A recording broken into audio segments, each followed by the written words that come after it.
Kang Diki, Ya. ini saya dapat kabar nih, ternyata agak nyambung juga dengan video sebelumnya bahwa Kang Diki ini bisa merubah daun sirih menjadi uang. Apakah itu uangnya bahkan nggak tanggung-tanggung sampai 2 miliar? Itu apakah cerita asli atau cerita hoak gitu, Kang?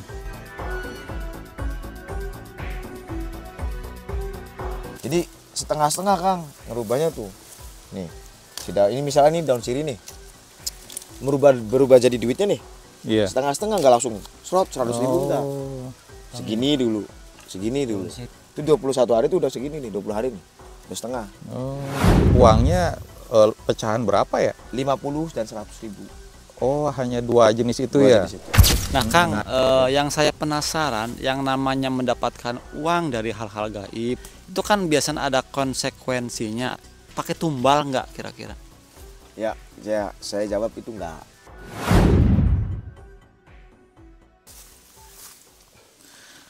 Alhamdulillah teman-teman, sekarang kami masih bersama Kang Diki di tengah hutan Kendari yang ada di Sulawesi Tenggara, teman-teman. Ini luar biasa, ini merupakan kelanjutan dari video sebelumnya bahwa Kang Diki ini seseorang yang mempunyai keahlian memakan bata merah, teman-teman. Dan bata merah ini ternyata kita sudah buktikan ternyata bata merah asli, bukan terbuat dari kue apalagi terbuat dari apem gitu ya. Ini asli bata merah ya, terbuat dari tanah liat ya Kang. Dan alhamdulillah saya kedapat informasi lagi, ternyata Kang Diki ini selain bisa memakan bata merah, juga mempunyai keahlian lain, yaitu konon kabarnya bisa merubah daun sirih menjadi uang. Nah, apakah ini cerita asli, cerita bohong atau bagaimana? Kita langsung saja ngobrol dengan Kang Diki. Kang Diki, gimana kabarnya Kang? Alhamdulillah baik Kang. Nah, Kang sendiri gimana? alhamdulillah kami sehat walafiat begitu. Kang Diki, Ya. ini saya dapat kabar nih, ternyata agak nyambung juga dengan video sebelumnya bahwa Kang Diki ini bisa merubah daun sirih menjadi uang. Apakah itu uangnya bahkan nggak tanggung-tanggung sampai 2 miliar? Itu apakah cerita asli atau cerita hoak gitu, Kang? Ya sebenarnya itu bukan saya yang merubah uang 2 miliar itu. Daun sirih menjadi uang 2 miliar itu. Jadi ada kawan saya. Ya mungkin awal mulanya seperti apa ceritanya coba? Jadi awal mulanya itu di tahun 2016 atau tahun berapa itu. Dia itu terlilit Kang.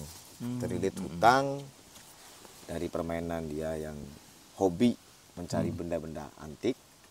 Yang konon ada bayarnya, ya kan. Cari samurai putus paku, samurai 3 tombol, samurai 5 tombol, 7 tombol, samurai apa namanya ini?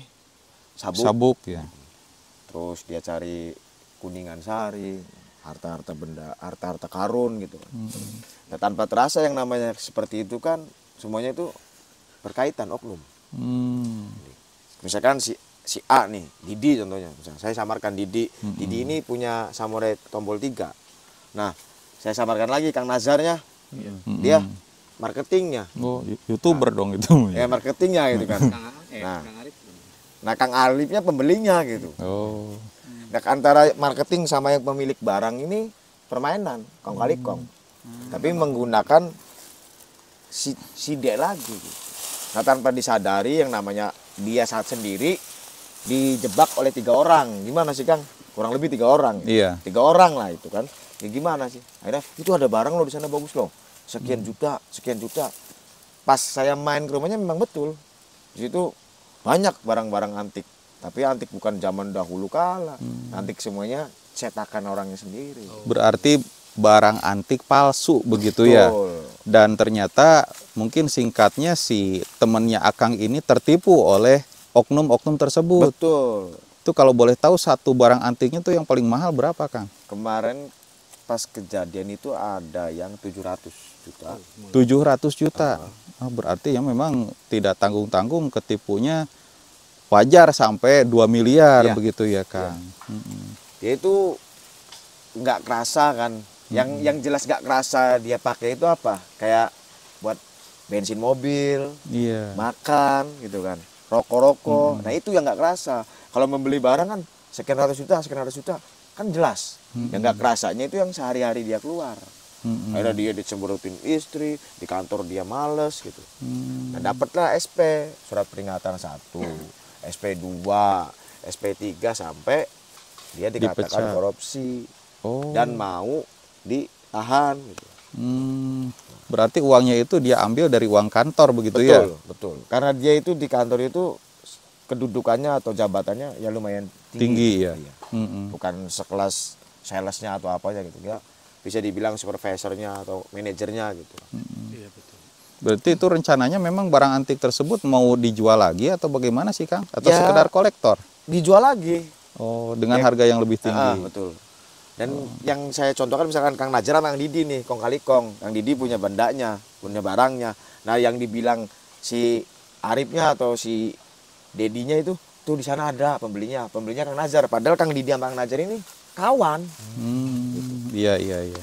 Ya itu Jadi di situ oknumnya. kena jaringan gitu ya. Nah iya, Kang Arif ketipu. Kang Arif itu. Bang Omi penjahat. Berarti Kang Didi pelaku ya? Kang Didi Iya. pelaku yang punya Kang Didi barang. pelaku, Kang Didi iya. pelaku. Kisahnya itu. Kang Aang Nah itu penjual makanya sapunya. harus hati-hati kalau ingin menjadi seorang kolektor atau ya jual beli barang antik harus Iya. bisa mengetahui nilai suatu barang. Betul. Nah Dan lantas, keasliannya. iya, berarti temennya Akang itu terlilit hutang 2 miliar, ya 2 miliar itu hasil korupsi tersebut kan harus dikembalikan. Datang ke Kang Diki itu bagaimana awalnya gitu Kang? Awal biasa, dia ngobrol-ngobrol, ngopi, merokok gitu kan. Yang rumah saya 24 jam seperti yang kemarin seperti di video sebelumnya saya kilas sedikit kan. Saya kan rumahnya memang rame tiap hari kan. Dia ngobrol, ngopi. Ini orang nih tumben-tumbenan nih nggak pulang. Ya saya samarkan lah si Didi namanya. Nih kok si Didi kok nggak pulang-pulang gitu kan. Kan rame sih. Jam 4 dia baru pulang. Saya nanya, "Di, ente nggak ke kantor?" "Nggak kira, lagi males." Sekali, 2 kali, berkali-kali dia main. Di ke-7 kali atau 7 harinya dia baru nih 4 mata ngobrol. "Gimana Ki? Saya pakai duit kantor nih. Begini. Saya pakai uang kantor kisaran kurang lebih 2 sampai 3 M gitu kan. Untuk apa?" saya bilang. "Apakah untuk nikah lagi, untuk berjudi atau untuk apa?" "Enggak. Saya untuk membeli barang-barang antik." Ya, saya nggak menyalahkan barang antiknya kan. Saya menyalahkan si Didi itu kenapa dengan cerobohnya kan gitu kan. Iya. Cuma gimana lagi, nasi sudah menjadi bubur. Iya. Kata saya bilang, gimana caranya itu bubur biar bisa kita makan. Dikasih daun bawang, dikasih kacang, dikasih sop gitu kan. Kecap kan mantap. Gitu. Juga kan ya, tapi saya tetap saya sendak guraukan dulu, Iya. nggak saya langsung serius. Nah, dia udah memang kelihatan mukanya udah muka kusut lah. Kusutnya minta ampun itu. Akhirnya singkat cerita, "Gimana Ki, ente punya solusi enggak?" gitu kan. Saya udah keliling nih kemana-mana cari pesugihan. Tidak ada yang lolos. Sekali dia minta tolong. 2 kali, 3 kali. Dan terakhir baru Kang saya kasih. Saya ada nih doa, tapi ente cari dulu daun sirihnya. Akhirnya, Iya, daun sirih yang dimaksud itu daun sirihnya khusus gitu Kang, kan banyak tuh jenisnya. Ada daun sirih merah, daun sirih hitam, daun sirih hijau. Hijau, Itu iya. daun sirih hijau. Daun sirih hijau seperti biasa. Berarti yang daun sirih itu satu lembar menjadi satu lembar daun sirih menjadi satu lembar uang gitu atau jadi beberapa lembar? Nah, yang ya dia itu mencari sampai ke daerah Kuningan sana kurang lebih 1 koper daun sirihnya. Berarti ya diperlukan daun sirih yang banyak Ya, gitu ya, daun ya. sirih hijau yang banyak. Nah, udah dapet ya kan, baru saya kasih wiridannya puasa 41 hari. Puasa 41 hari, itu ngableng itu. Nggak makan sama sekali. Buka doang, buka juga cuma air putih, Cuma air sama putih. sesuap nasi udah gitu. Sesuap nasi nggak ada lauknya. Enggak. Nah, putih gitu. Dan tempatnya pun nggak boleh bareng sama keluarga, nggak boleh bareng sama anak istri. Makanya saya suruh dia izin dulu ke istri. Jangan sampai kita tirakat, kita punya tujuan meninggalkan anak istri tanpa izin kan, percuma Betul. sia-sia dong. Betul. Ya kan? Soalnya Ini meninggalkan keburukan kan. Nah, Tanpa izin dan tentunya harus dikasih ibaratnya nafkah untuk mencukupi kehidupannya sampai 41 hari ke depan. betul. Nah, 41 hari itu lokasinya di mana sih, Kang? Dia masih di daerah Cirebon sih, di hotel waktu itu, kayak penginapan lah. Oh. Kontrakan kalau boleh, kalau orang bilang sekarang mah kos-kosan gitu. Berarti lokasinya tidak ditentukan, Tidak. asal bisa puasa selama 41 hari penuh gitu. 41 hari penuh. Oh. Nah malam pertama, malam ketiga, malam ketujuh aman ya. Ya, saya kan tetap kontrol, Nanti malam ke-20 saya main. Malam ke-20 harinya itu kan main. Main itu saya tanya ke si Didi, gimana Di? Alhamdulillah aja aman. Tapi saya didatangin nih sama kakek-kakek. Kakek-kakek itu pangeran apa namanya, pangeran siapa ya, masih di daerah sini, daerah Cirebon, daerah Beber lah kalau kawan-kawan tahu daerah Beber lah. Dia itu malah ngasih pusaka bentuknya keris. Keris itu tiga Lekukan. lekukan. Nah dia nawarin ke Didi, kamu mau apa puasa seperti itu? Nih Aki Sari kalau nggak salah ya, kalau salah maaf gitu. Saya lupa, ini ada keris gitu. Tapi si Didi itu enggak, saya nggak mau keris, saya lagi punya tujuan sendiri, punya hajat sendiri. Itu ke malam 21 dikasih keris, kisah cerita ke saya. Nah itu maksudnya apa ya Ki? Saya di situ menjelaskan yang namanya keris 3 lekukan itu bisa buat keduniawian. Kayak dulu yang viral itu ponori dari batu aja gitu kan. Nah, itu ente bisa ponari ya. Wah ponori mah itu pelawak ya. Pelawak, bagus, nggak ngantuk. Nah kayak ponari itu kan dari batu sembuh. Nah si Didi pun sama. Nah dia itu bisa jadi mbah lah, jadi mbah dukun. Nah udah begitu, ya udah bagus lah, kamu masih tekadnya bulat gitu kan. Nah saya nengok tuh daun siri itu, jadi setengah-setengah Kang ngerubahnya tuh. Nih, ini misalnya nih daun siri nih, berubah jadi duitnya nih. Iya. Setengah-setengah nggak langsung 100.000 enggak. Segini dulu. Daun siri nanya Kang. Jalan daun siri ini kan, segini. Nggak langsung full. Itu 21 hari itu udah segini nih, 20 hari nih. Udah setengah. Oh. Nah kan saya pulang. Itu uangnya pecahan berapa ya? 50 dan 100.000. Oh, hanya 2 jenis itu Dua ya? jenis itu. Nah di malam ke 27 ya 27 ke 27 harinya saya datang lagi. Saya datang lagi. Gimana Di? Ada apa nih? Pokoknya apa yang dilakukan atau ada kejadian apa pasti saya paginya atau siangnya saya main ke tempat dia. Ternyata dia itu didatangi manusia cantik bertubuh ular yang ngaku dari Gunung Cermai. Iya. Dan namanya itu Nyai Munirah. Yaitu salah satu kayak blorong gitu kan. Dia menawarkan tidur dengan si Didi. Nah, cuma si Didinya lagi-lagi Menolak. Nah, si Nyai Munirah itu berkata, cari apa Mas? Gitu lah. Ya biasa perempuan kan merayu gitu kan. Ya Didi mah udah sepaneng mungkin ya, sepaneng ketakutan, tas sepaneng penasaran kan. Coba badannya apa dari atas ke bawah sini manusia, dari bawah ke ular. Seksi. Cantik ya? Cantik, Nyai Munirah cantik. Oh, Nyai Munirah cantik. Berarti terlihat sosok atasnya manusia, Bawahnya ular. Iya.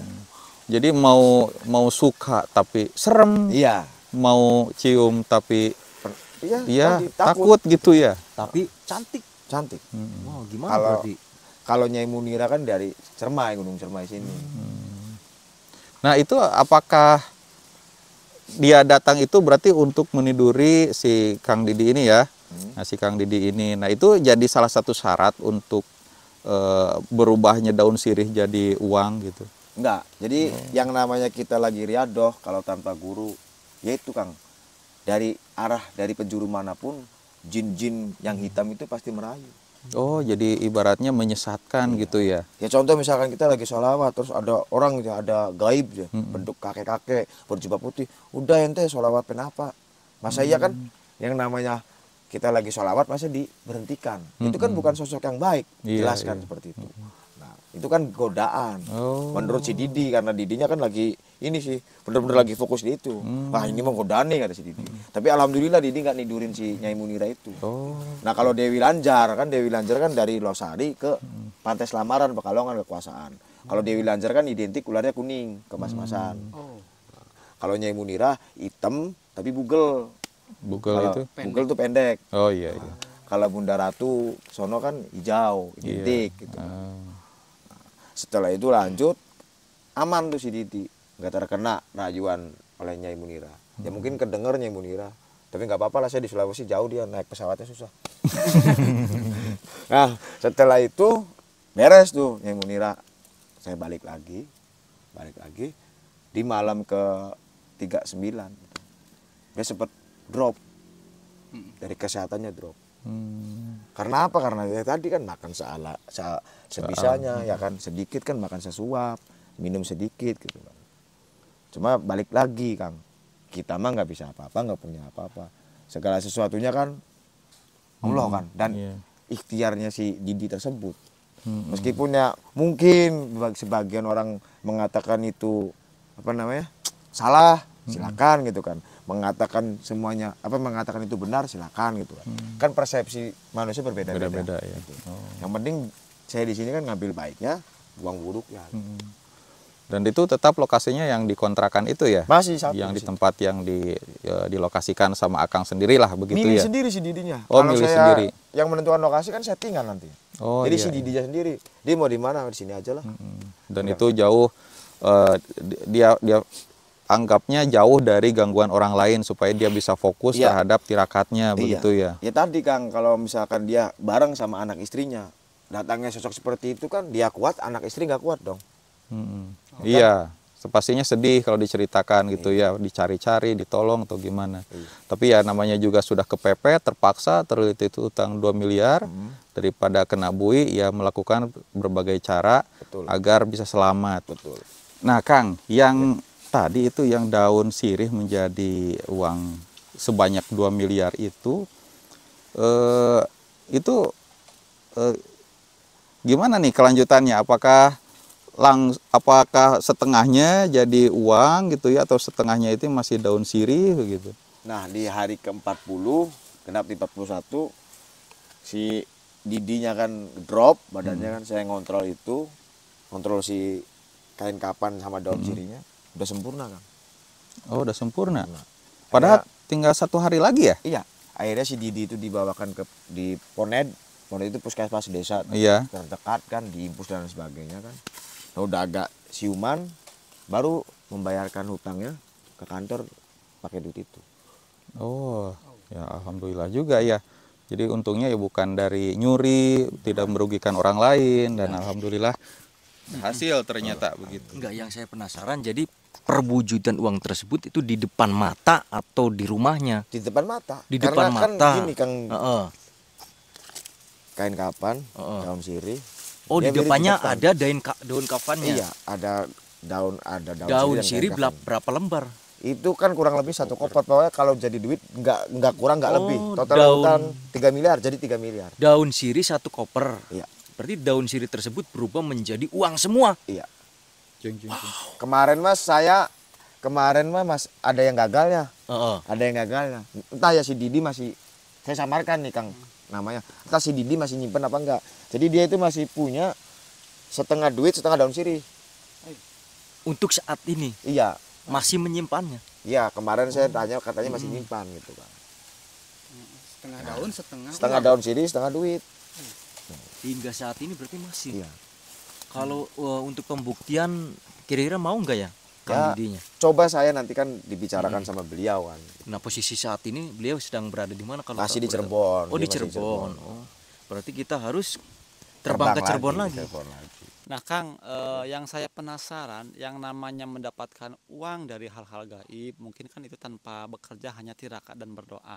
Itu kan biasanya ada konsekuensinya atau ada imbal baliknya. Yang dilakukan Kang Didi di cerita itu pakai tumbal nggak kira-kira? Ya, saya jawab itu enggak. Cuma kan kita beda-beda orang, beda-beda makom Kang. Kalau membahas tentang keilmuan itu banyak kontroversinya.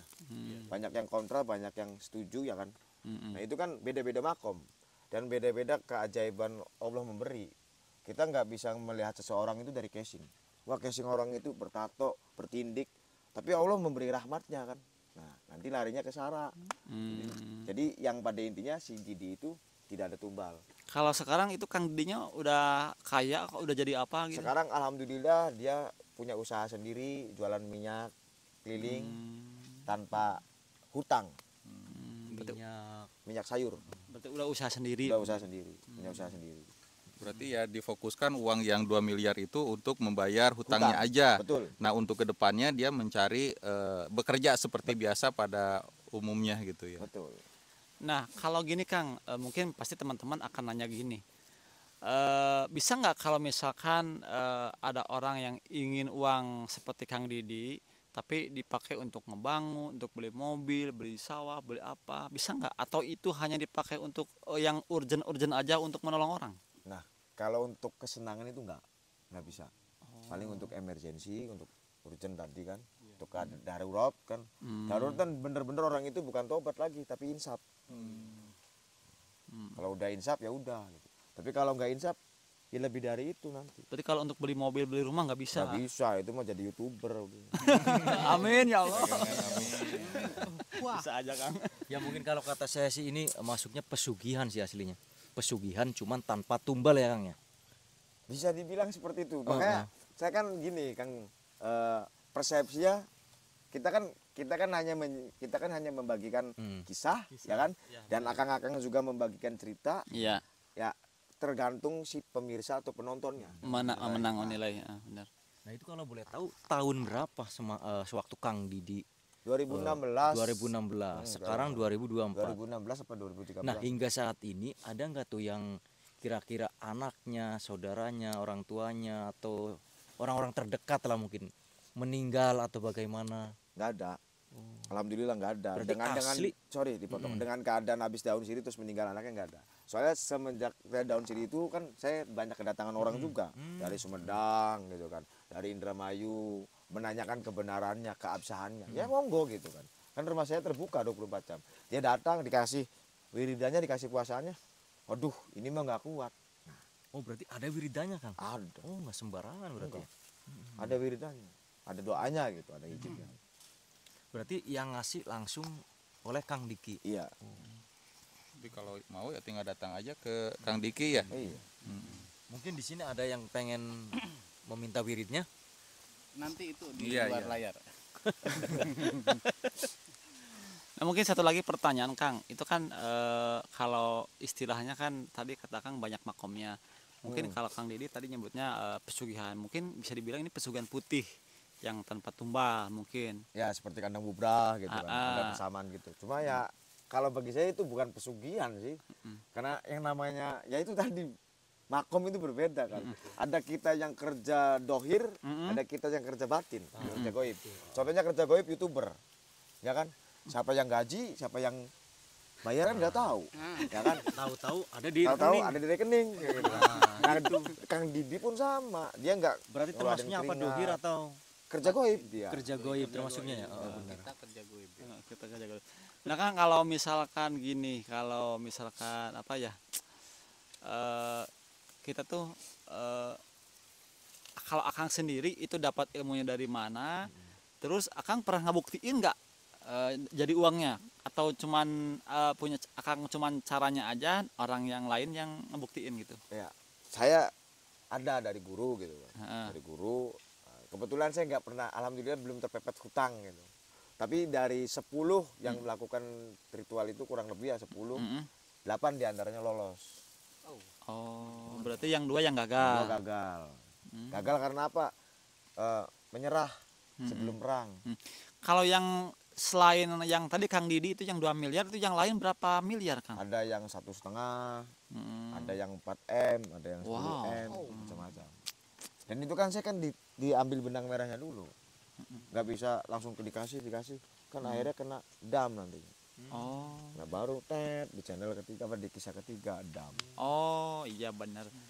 Ya mungkin nanti kita akan nyambung lagi ke kisah ketiga. Jadi Kang Diki ini pernah kena dam atau kalau istilah lainnya apa tuh Kang? Kenapa? Bukan kutukan sih. Apa namanya? Konsekuensi hukuman. Hukuman. Jadi Kang Diki pernah melakukan kesalahan, pernah ngebantu orang ya, dikasih uang, tapi uang tersebut dipakai untuk maksiat. Nah, oleh gurunya Kang Diki disuruh puasa selama 70 hari. 70 hari nggak bicara. Iya, bisu. Mungkin untuk penasaran dengan kisahnya nanti lanjut di channel selanjutnya, di video selanjutnya. Jangan ke lain channel selain channel kita diantaranya ada Arif Meisa Budiman Real. Selina, Kang Nazar. Meisa Selina Lembur Kula. Arif Budiman Real. Salja Channel. sama saya sendiri Kartika Hiro TV. Jadi saksikan terus video kita dan ini asli real diangkat dari kisah nyata. Semoga akangnya selalu sehat ya Kang, dan mungkin nanti kalau ada orang-orang yang membutuhkan pertolongan akang tetap konsisten membantu orang-orang. Kita pamit undur diri. Wassalamualaikum warahmatullahi wabarakatuh. Waalaikumsalam.